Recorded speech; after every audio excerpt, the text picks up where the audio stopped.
नमस्कार दोस्तों, दे टीवी के स्पेशल सेगमेंट डेली प्रिपेयर में आप सभी का स्वागत है, जहां हम लाए हैं यूपीएससी प्रीलिम्स के लिहाज से करंट अफेयर्स की 3 सबसे महत्वपूर्ण खबरें जो न सिर्फ आपकी समझ को मजबूत करेगी बल्कि अंत में आने वाले क्वेश्चन आपकी तैयारी को बनाएंगे और भी स्ट्रॉन्ग।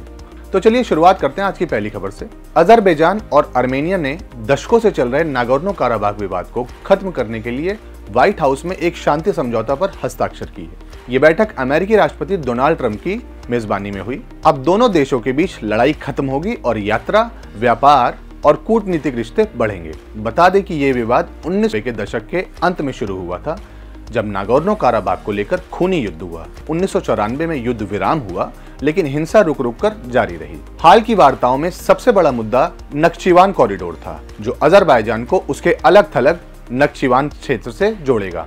असल में आर्मेनिया इस मार्ग पर नियंत्रण बनाए रखना चाहता था, जबकि अजरबैजान इसे खोलना चाहता था।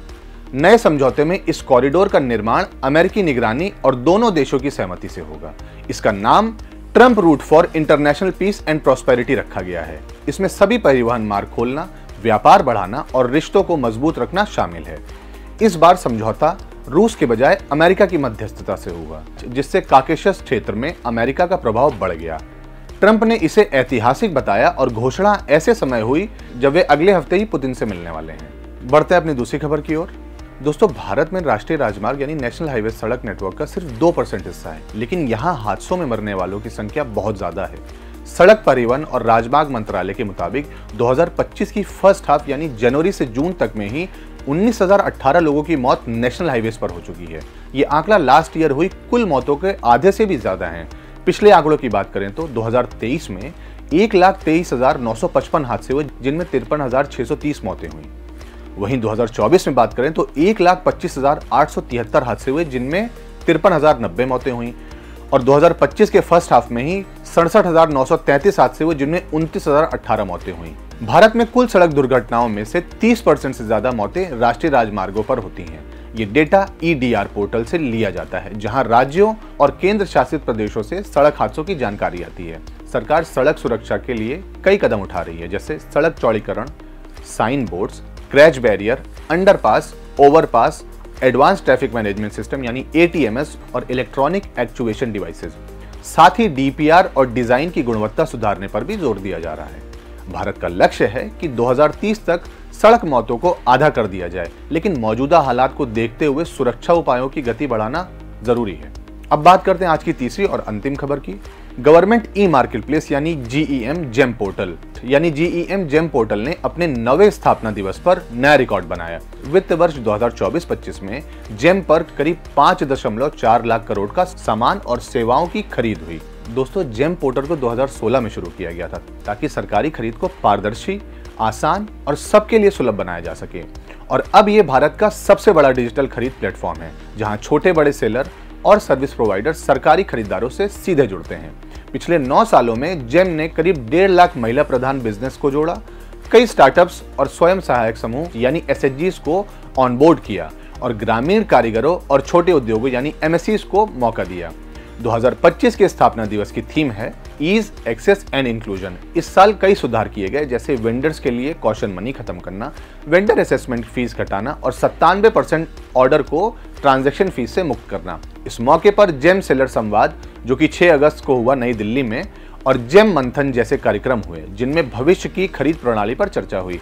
सरकार ने बताया है कि जेम अब AI और नई टेक्नोलॉजी का इस्तेमाल कर रहा है, नए सेक्टर जैसे बीमा, जनशक्ति और माइन डेवलपमेंट में विस्तार कर रहा है और राज्यों और PSUs को जोड़ने के लिए ट्रेनिंग दे रहा है, ताकि खरीद प्रक्रिया तेज और किफायती हो सके। तो चलिए अब देख लेते हैं इन टॉपिक से जुड़े सवाल। हमारे दर्शकों से ये आग्रह है कि इन सवालों के जवाब कमेंट में जरूर दिया करें। तो शुरुआत करते हैं आज में पहले प्रश्न से। नागोर्नो काराबाख क्षेत्र के संदर्भ में निम्नलिखित कथनों में से कौन सा कथन गलत है? पहला कथन है, ये भौगोलिक रूप से अजरबैजान में स्थित है, लेकिन जातीय रूप से अधिकांश आबादी आर्मेनियाई है। दूसरा कथन है, यह संघर्ष 1980 के दशक के अंत में सोवियत संघ के विघटन के बाद प्रारंभ हुआ। तीसरा कथन है, रूस ने हमेशा इस संघर्ष में मुख्य मध्यस्थ की भूमिका निभाई है। और चौथा कथन है, नक्चिवान कॉरिडोर आर्मेनिया और जॉर्जिया को जोड़ता है।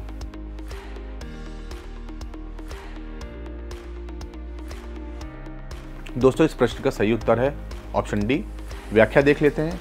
नक्चीवान कॉरिडोर अजरबैजान के मुख्य भूभाग को उसके नक्चीवान एन्क्लेव से जोड़ने का प्रस्तावित मार्ग है, जो आर्मेनिया क्षेत्र से होकर गुजरता है। इसका जॉर्जिया से कोई सीधा संबंध नहीं है।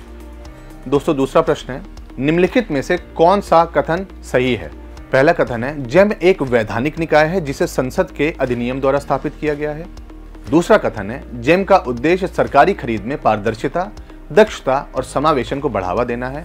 और तीसरा कथन है, जेम पोर्टल पर केवल केंद्रीय मंत्रालय और विभाग खरीद कर सकते हैं, राज्य सरकारों का इसमें कोई हस्तक्षेप नहीं है। नीचे दिए गए कूट का प्रयोग कर सही उत्तर चुनें।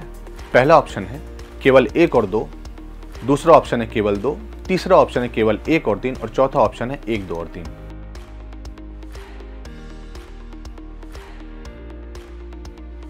दोस्तों, इस प्रश्न का सही उत्तर है ऑप्शन बी। व्याख्या देख लेते हैं। जेम यानी गवर्नमेंट ई मार्केट प्लेस को 2016 में लॉन्च किया गया था। ये एक गैर वैधानिक यानी नॉन स्टैट्यूटरी डिजिटल प्लेटफॉर्म है जिसका उद्देश्य सरकारी खरीद में पारदर्शिता, दक्षता और समावेशन को बढ़ाना है।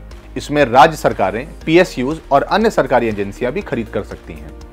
दोस्तों, आज का आखिरी प्रश्न है, भारत ने 2030 तक सड़क दुर्घटना मौतों को कम करने का लक्ष्य किस वैश्विक पहल के अनुरूप रखा है?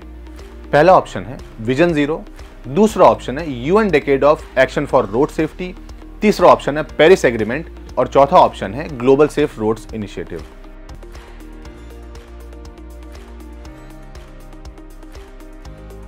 दोस्तों, इस प्रश्न का सही उत्तर है ऑप्शन बी। व्याख्या देख लेते हैं। भारत ने 2030 तक सड़क दुर्घटना मौतों को करीब 50% तक कम करने का लक्ष्य संयुक्त राष्ट्र के decade of action for road safety 2021 से 2030 के अनुरूप रखा है।